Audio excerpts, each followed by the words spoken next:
How fat is your cat? Or dog, for that matter? According to the vet charity PDSA, more than 18 million pets could die early because of their diet. Owners wanting to treat them give them food that includes things like takeaways, crisps and cakes. Our reporter Zubaida Malik spoke to some owners of overweight pets in South London. Jessie, Jess. Hiya, Papa Princess, come on. Speaking to me. Hello, my name is Philip Hulse. I'm here at the PDSA with my mother today. We've brought along two of our cats who are obese, as we've been told. Their names are Jessie, she's a tabby cat, and we've got Sophie, who is a tortoiseshell. My name is Yvonne Hulse, I'm the mother. Jess, what's it? What is it, Sophie? How did it get to this stage? Well, Mum is rather soft with the cats, and certainly Tabby, Jessie, she will arch her back and meow for you to follow her into the kitchen, to the cupboard where all the cat treats are kept, and she will sit on the end of the work surface meowing until Mum gives in, and of course she does. And Sophie then follows suit, so they're all there sitting waiting for their daily treats. Could you tell me what those daily treats are? Dreamies. Dreamies, yes, they're their favourites. We've tried them all, but they come back to them. And what made you realise that something had to change? Well, certainly with Jessie, of an evening time, she sounds as if she's snoring when she's awake, so perhaps her breathing is a little bit tempered by her weight. How much does she weigh? I think she's about 7.8 kilo. Are you happy for them to go on a diet? Yes, definitely. Are you going to go on a diet yourself? I could do with it going on a diet. You don't need to go on a diet, but will you do it in support? I will, yes, I will. They're good girls, and I love them very much, so therefore I do give in to them. Yes, but you've got to be cruel to be kind, haven't you, in the long term? If you want to keep the cats as long as you've kept Lizzie, who's her third cat, who's 21 years old, you've obviously got to start to look after them while they're young. Yes, I will, I promise.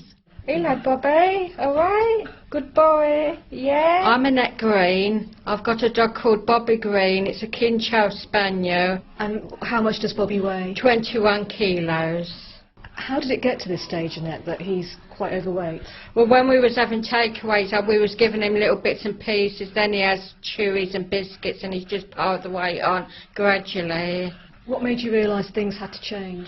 Well, when I found out he had a heart murmur and he can't walk very good, he gets out of breath quick, so I thought it's about time that he needed to lose some weight. How do you feel about the fact that it got to this point?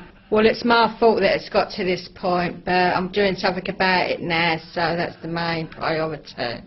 So how's the regime going to change now? Well, we'll be eating more fruit and veg, and I cut down his chewies, and I won't let him eat off the plates anymore, and yeah. Does Bobby mind? No. I don't think Bobby minds at all. Well, Elaine Pendlebury is from PDSA and joins us from Chelmsford. Good morning. Hi there. That's what we're doing, is it? Killing our pets with kindness? Well, basically, yes. I think Sophie and Jessie's owner is quite right, really. I always say to owners when they come in with overweight pets that it isn't really the pet that opens the tin of biscuits and gives them, is it? I think it's very, very difficult to resist the pleading eyes, but that's what owners have to do, really. But what are we talking about? I mean, it's one thing, I mean, it sounds obvious to say don't give them takeaway or cakes or crisps, but what about dog treats or cat treats? Yeah, well, again, what you have to remember is that it's quite basic knowledge, really. If you take in more calories than you use, then you're going to put on weight. And I think it's a couple of factors involved here. It's not just the treats and things like that, it's the exercise as well. Because there have been studies with overweight owners looking at how much they regard exercise for their pets, and they're quite lower than sort of other people of normal physique. So you have to sort of, there are lots and lots of different factors involved with this. Okay, so when we say that pets look like their owners, that applies to their weight too, does it? Well, there have been studies on that one, yes, quite a few. And I think we have to remember there are quite a lot of different factors involved.